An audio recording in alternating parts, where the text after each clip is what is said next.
big subjects that kind of need to be handled, because at this point, a lot of different people go a lot of different directions, and so might as well just have some fun.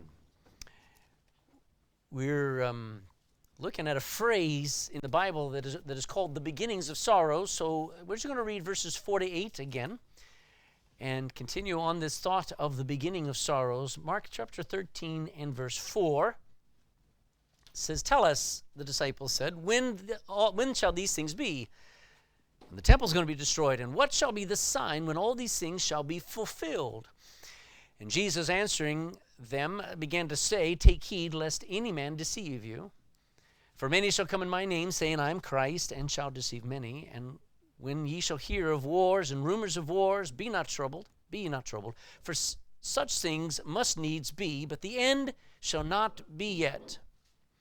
For nation shall rise against nation, and kingdom against kingdom, and there shall be earthquakes in divers places, and there shall be famines and troubles. These are the beginnings of sorrows." So when you get to verse 8, it says that thing of the beginning of sorrows. And he's not describing the end of the world. He's describing the beginning of the end of the world. And a lot of people get it reversed, and he says, oh, when there are wars and rumors of wars, we're at the end. No, we're not. That's going to be, what does anybody remember, what is it that marks the fact that we're actually getting closer and closer to the end? Excellent. The frequency, the rapidity of the things that are going to go on. There have always been wars, but always rumors of wars. There's always been famines. There's been pestilences. But the fact that these things begin to repeat themselves over and over, faster and faster. So Jesus says these things are going to lead to the destruction of the temple and on. He's not saying that, at the destruction of the temple will be the end, and that's the important. So there in verse 8, he says something towards the end there that help us to understand the bigger picture. He says there shall be famines. You see the end of verse 8? And troubles. Now, troubles just sounds like a normal word. Big deal on the word troubles. However, every Jewish listener, especially the disciples, picked up on that word because they knew that that was a word that's throughout the Old Testament speaking of a certain day. So I need to go to Zephaniah. Zephaniah is just before Matthew. So if you hit Zechariah, you go back still a little bit further going left. You want to find a little book called Zephaniah. I think it's only got 3 chapters there. Zephaniah chapter 1 and verse 14. Zephaniah 1:14 says, "The great day of the Lord is near." Now the words that you ought to circle are the day of the Lord. The great day of the Lord is near. It is near and hasteth greatly, meaning it's coming fast. Even the voice of the day of the Lord. The mighty man shall cry there bitterly, because he'll be defeated. That day is a day of wrath, a day of trouble. Here's our word. And distress, a day of wasteness and desolation, a day of darkness and gloominess, a day of clouds and thick darkness. It goes on, a day of trumpet. Okay, so it says a day of trouble. And I need you to go to Joel. Keep going left. And if you hit Daniel, you've gone too far. Go to the right after Daniel. And you'll hit a couple of what are called the minor prophets in Hosea. And then Joel. Joel, Joel, chapter 1, and verse 15. So, troubles are associated with a day. Now, everybody has troubles. Everybody has troubles. But this type of troubles are in relation to the day of the Lord. In verse 15, chapter 1, verse 15, look at this verse. It says, "Alas for the day, for the day of the Lord is at hand. And as a destruction from the Almighty shall it come." All right, so is the day of the Lord a good day or a bad day? It's a bad day. I mean, it's a destruction, a day of destruction from the Almighty God. Now, you might know when the book of Joel was written. See, most times we read something and we forget context and stuff like this. All right, so we're going to go back in time. Joel is writing about 800 BC. All right? So that puts us way down here. Here's Jesus, 800 years later. Solomon has built a temple in about 950 BC. The temple is built, all right? Now, I'm just going to write temple here instead of draw it. We have a temple built. And Joel says the day of the Lord is coming in his day. Now, about 586 BC, the temple is destroyed. All right? It is totally wiped out. It's razed to the ground. Jesus now is pointing at another temple, and all of these scriptures that are here in Joel are still being referred to. Joel is not talking about the first temple. Everybody thinks he's talking about the second temple in Jesus' day. But I'm here to tell you there's another temple still that is in view by Joel. So I'll show you. Look in chapter 2, verse 1. Blow ye the trumpet in Zion, Zion being Israel. Sound an alarm in my holy mountain. Let all the inhabitants of the land tremble, for, here's our word, the day of the Lord cometh, for it is nigh at hand. Question for a second. When Nebuchadnezzar destroyed the temple in 586 BC, was that the day of the Lord? Now, every Jew experiencing that thought it was, but it wasn't. When Peter, along with Jesus, Peter and Jesus are looking forward at a temple that is destroyed in 70 AD. And when that temple is destroyed, guess what they thought it was? The day of the Lord. All right, now watch what he says. Verse 2. A day of darkness, a day of gloominess, a day of clouds and of thick darkness, as the morning spread upon the mountains. A great people, an army, and a strong, there had not been ever the like, neither shall be any more after it, even to the years of many generations. What is he describing? He's describing a day that is a day of destruction with a massive army that has never been around. Go down to chapter 2, verse 27. And this is powerful because what I'm going to show you is that in this, especially in this prophecy, are all kinds of events that are kind of just thrown in like a tossed salad. Okay, when you eat not just a Caesar salad, but a tossed salad, you'll have a tomato in one bite, you'll have an olive in another bite, you'll have some of you like onions, you'll have a crouton, you'll have lettuce, you'll have spinach. Okay, in this prophecy is a lot of things, and so you got to rightly divide. I want to show you here, starting in verse 27, down to verse 32.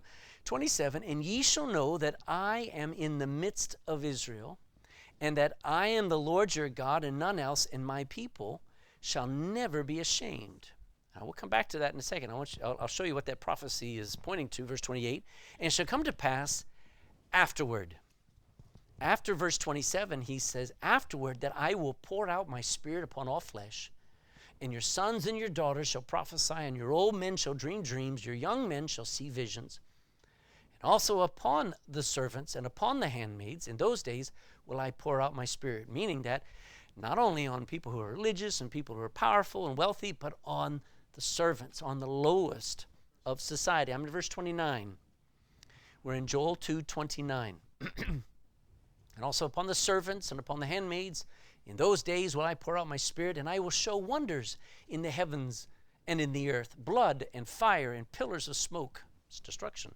The sun shall be turned into darkness and the moon into blood before the great and terrible, here's our words, day of the Lord come. And it shall come to pass that whosoever shall call on the name of the Lord shall be delivered.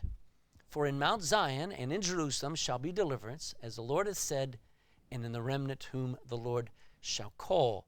So what we're looking at, what we're viewing is the coming of the Messiah. In verse 27, notice what he says, ye shall know that I am in the midst of Israel. How can God, that's the promise of the Messiah, that God would be with us.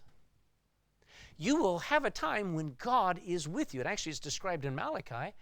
Malachi prophesies that the Lord will come to his temple. What does that imply? That's the Messiah. Jesus walking around the temple was God with us. After the Messiah comes, verse 28, it shall come to pass afterwards, after the Messiah comes, that I will pour out my Spirit upon all flesh. That's what Acts chapter 2 is about, isn't it? All right.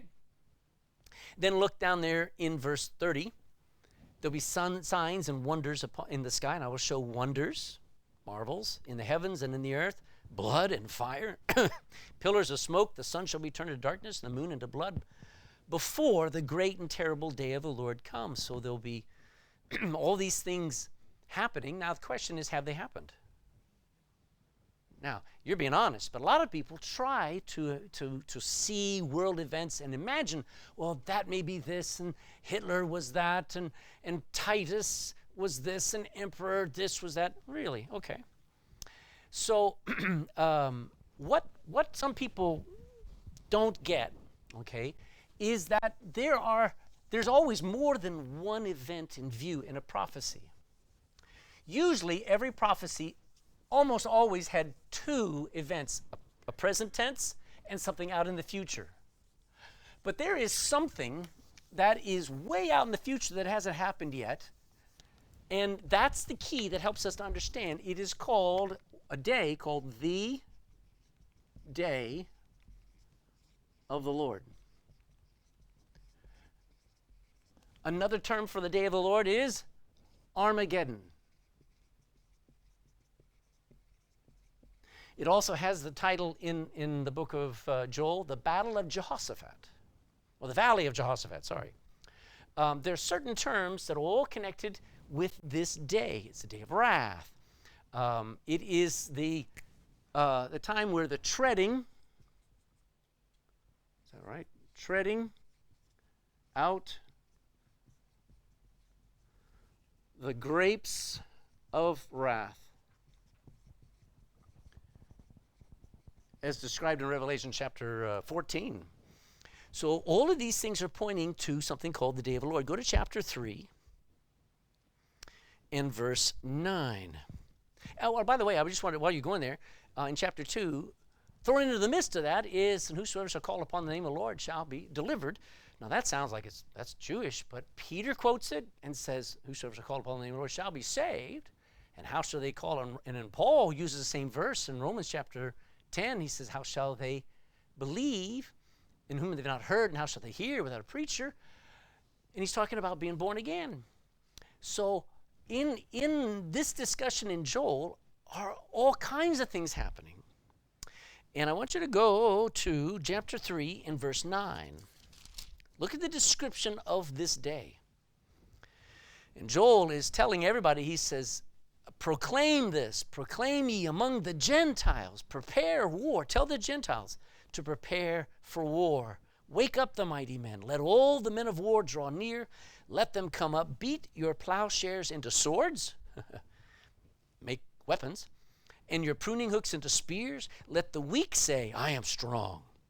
Assemble yourselves and come, all ye heathen. Gather yourselves together round about. Thither cause thy mighty ones to come down, O Lord. At that place, Lord, you bring the battle. Verse 12. Let the heathen be wakened and come up to the valley of Jehoshaphat. For there will I, this is God speaking, sit to judge all the heathen round about. Put ye in the sickle, for the harvest is ripe. Come, get you down, for the press is full of grapes, is what it's given a picture of. The fats overflow, for their wickedness is great. Multitudes, multitudes in the valley of decision, for the day of the Lord is near in the valley of decision. And it goes on, it says, the sun and the moon shall be darkened. The stars shall withdraw their shining. The Lord also shall roar out of Zion, out of Israel, and utter his voice from Jerusalem. And the heavens and the earth shall shake, but the Lord will be the hope of his people and the strength of the children of Israel. Now, the question is this, has any of that happened? It actually hasn't. This is describing a future event, so no matter where you're at, you may be in 800 BC and looking way out to a period of time called the day of the Lord, a 24-hour day where Jesus, this is Jesus' second coming. That's as described in Revelation chapter 19. He comes and to judge and make war. He comes and his vestures dipped in blood. The heavens open up, and when he comes back, his eyes there's a flame of fire, and out of his mouth goeth forth a sharp two-edged sword to smite the nations. That's his second coming.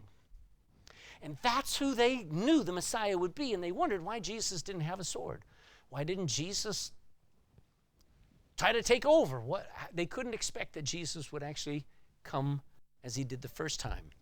So he's describing the day of the Lord as a conquering king, and then as the millennial rest will follow. I was going to read verse... did I read verse 14? Yes, multitudes in the valley of decision, for the day of the Lord is near. In the valley of decision, the sun and the moon shall be darkened. The stars shall withdraw their shining. The Lord also shall roar out of Zion and utter his voice from Jerusalem, and the heavens and the earth shall quake. But the Lord will be the hope of his people and the strength of the children of Israel. Am I going one more, or am I stopping? 17, one more. I was wondering why I didn't. Verse 17, so shall you know that I am the Lord your God, dwelling in Zion, my holy mountain.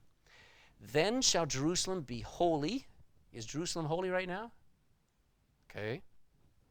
And there shall no strangers pass through her anymore. That hasn't happened. So, by a process of elimination, you can immediately see, all right, so there is still an event yet to happen.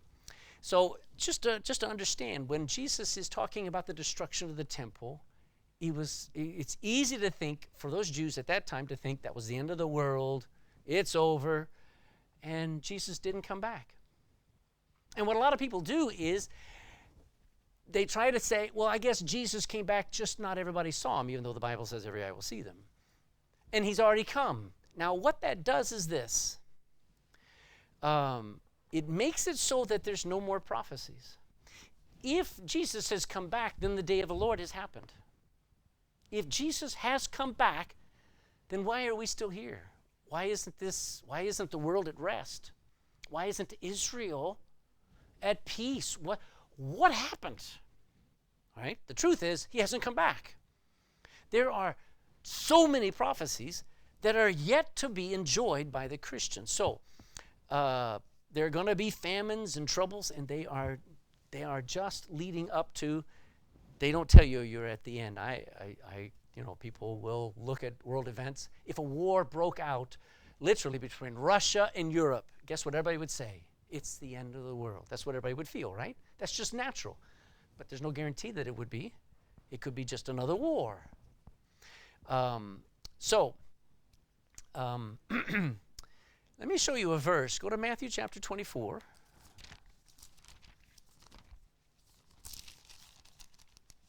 Matthew chapter 24 and verse 21.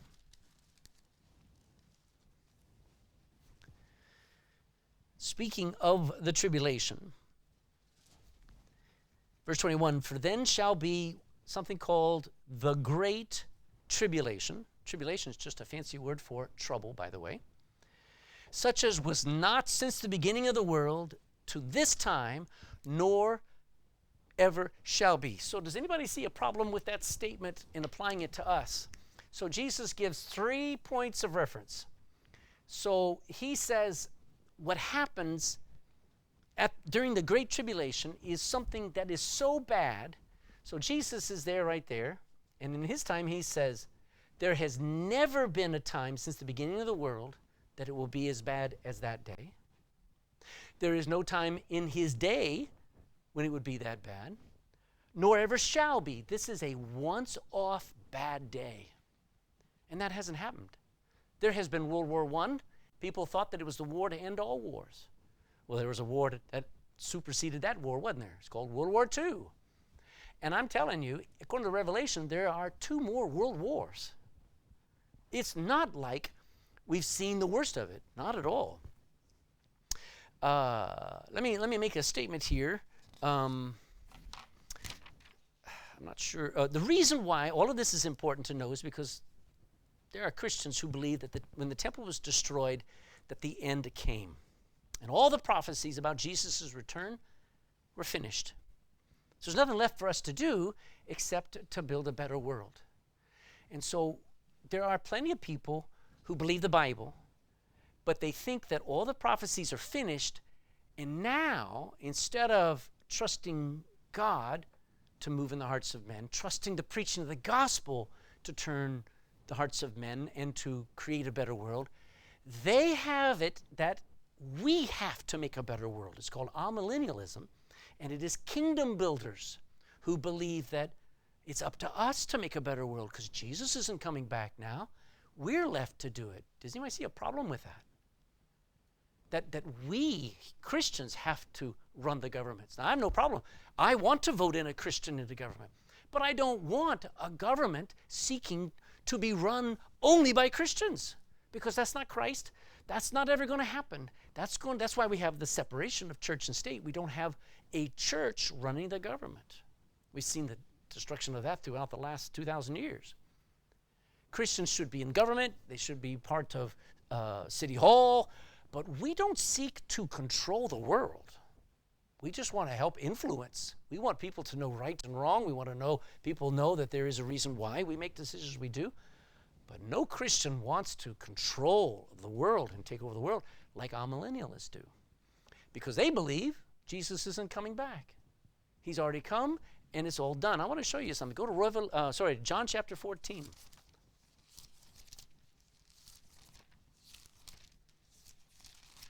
John chapter 14 in verse 1.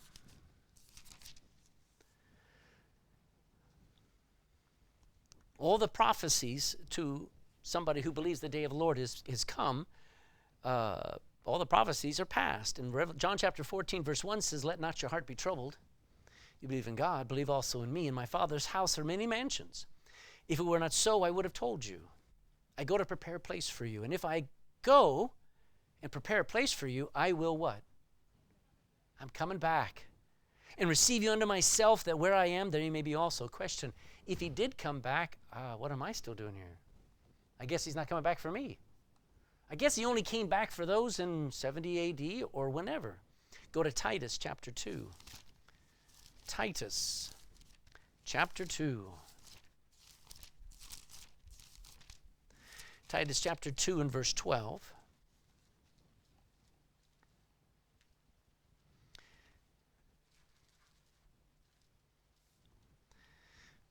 Teaching us that denying ungodliness and worldly lust, we should live soberly, righteously, and godly in this present world. What does this present world imply? There's another world coming. Okay, verse 13. "Looking for that blessed hope and the glorious appearing of our great God, of the great God and our Savior, Jesus Christ." So, Paul is encouraging Christians. Even Jesus said, when you see these things begin to happen, look up, keep looking up. Don't look down, don't get discouraged, don't think it's the end. Just keep looking up. I'm coming, and we keep waiting no matter what happens until he comes to get you. World events don't matter. Can I say it again? Until he comes to get you, world events don't matter. Persecution doesn't matter. He's going to warn us about it next week when we go through more in Mark chapter 13. They're going to hate you. They're going to persecute you. They're going to chase you from city to city. And Jesus said it doesn't matter. That's not what you worry about. What you worry about is keep looking up, keep doing right. So go to Mark 13. Mark 13. And let's do a little test to see if these things have happened yet. Mark chapter 13, verse 19.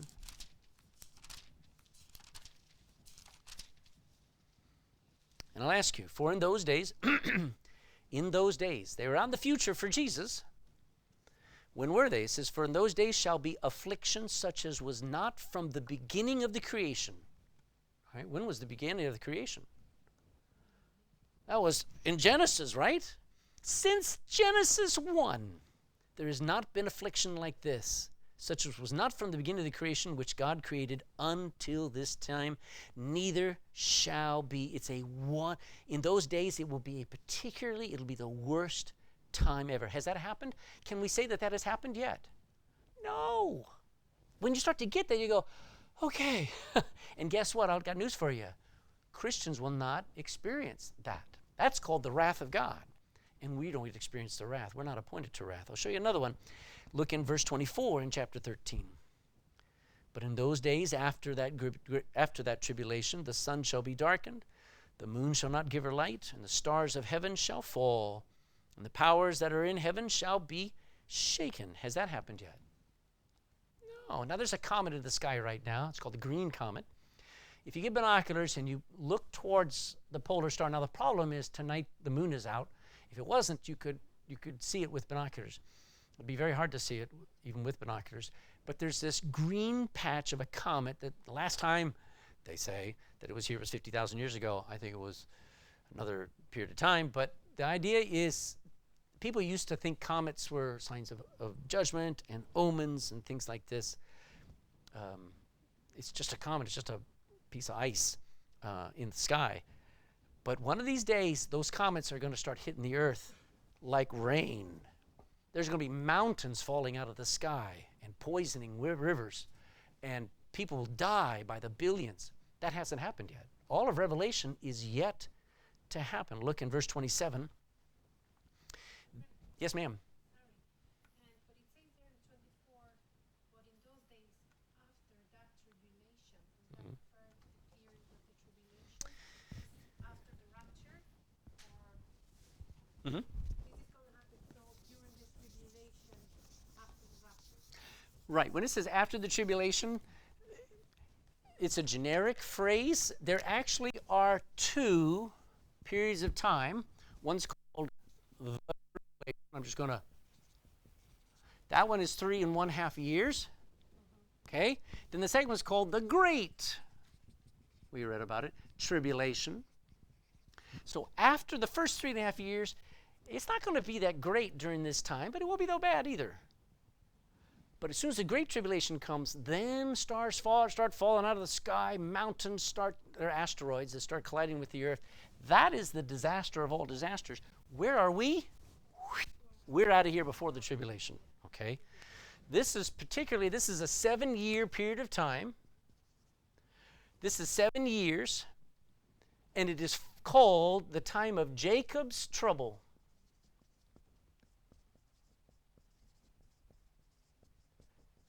That's what tribulation means. It's the time of Jacob's tribulation is to get Jacob, Israel, God's people, saved. And they do get saved right in the middle there when they see the Antichrist set himself up on the rebuilt temple and claim to be God. And they go, whoops, we were wrong. And at that point, they flee to the mountains and they run for their lives. And they get saved. And then they have to endure to the end. But we ain't enduring nothing. We're up in heaven. We're gone, okay? Jesus endured for us. This is for the Jews. End of story. That's what's so important is to answer. So last one, verse 27. And then shall he send his angels after the tribulation, the great tribulation. Then shall he send his angels and shall gather together his elect from the four winds, from the uttermost part of the earth to the uttermost part of heaven. Question, has that happened? I haven't seen anybody collected and brought. He hasn't gathered all of his elect in protection. The Jews came back slowly from the Balfour Declaration in 1917 all the way through to 1948 when Israel founded as a nation. Slowly Israel. But this is angels gathering together his elect from the four winds, from the uttermost parts of the earth to the uttermost parts of the heaven. That hasn't happened yet. All of these things are yet future. You can breathe and go, we're not going through that. That's his people. That is Israel. And it proves that when he made a commitment to Abraham to watch over his children, his descendants, and that he would always build all of history around Abraham's descendants, that he keeps his promises. Just like he made you his child and he'll watch out for you, he proves it by Israel. If you ever want to know God's faithfulness, come back to you just one second. If you want to know God's faithfulness, look at how faithful he is to Israel. Yes, Tony.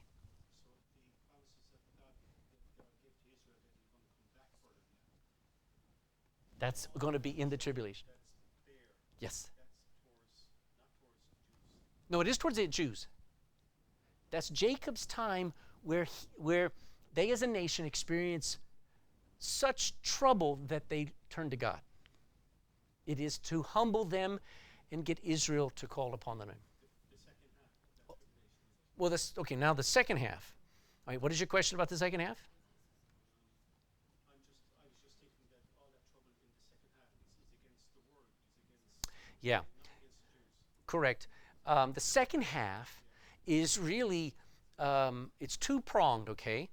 Up until, and the first half of the tribulation is the buildup of the Antichrist's power. He is allowed, we're gone, the Holy Spirit pulls back and doesn't do anything and lets the world do its own thing for 3.5 years. And during that time, the temple is rebuilt, the Antichrist takes over world power and takes over absolute world power in the middle of the tribulation.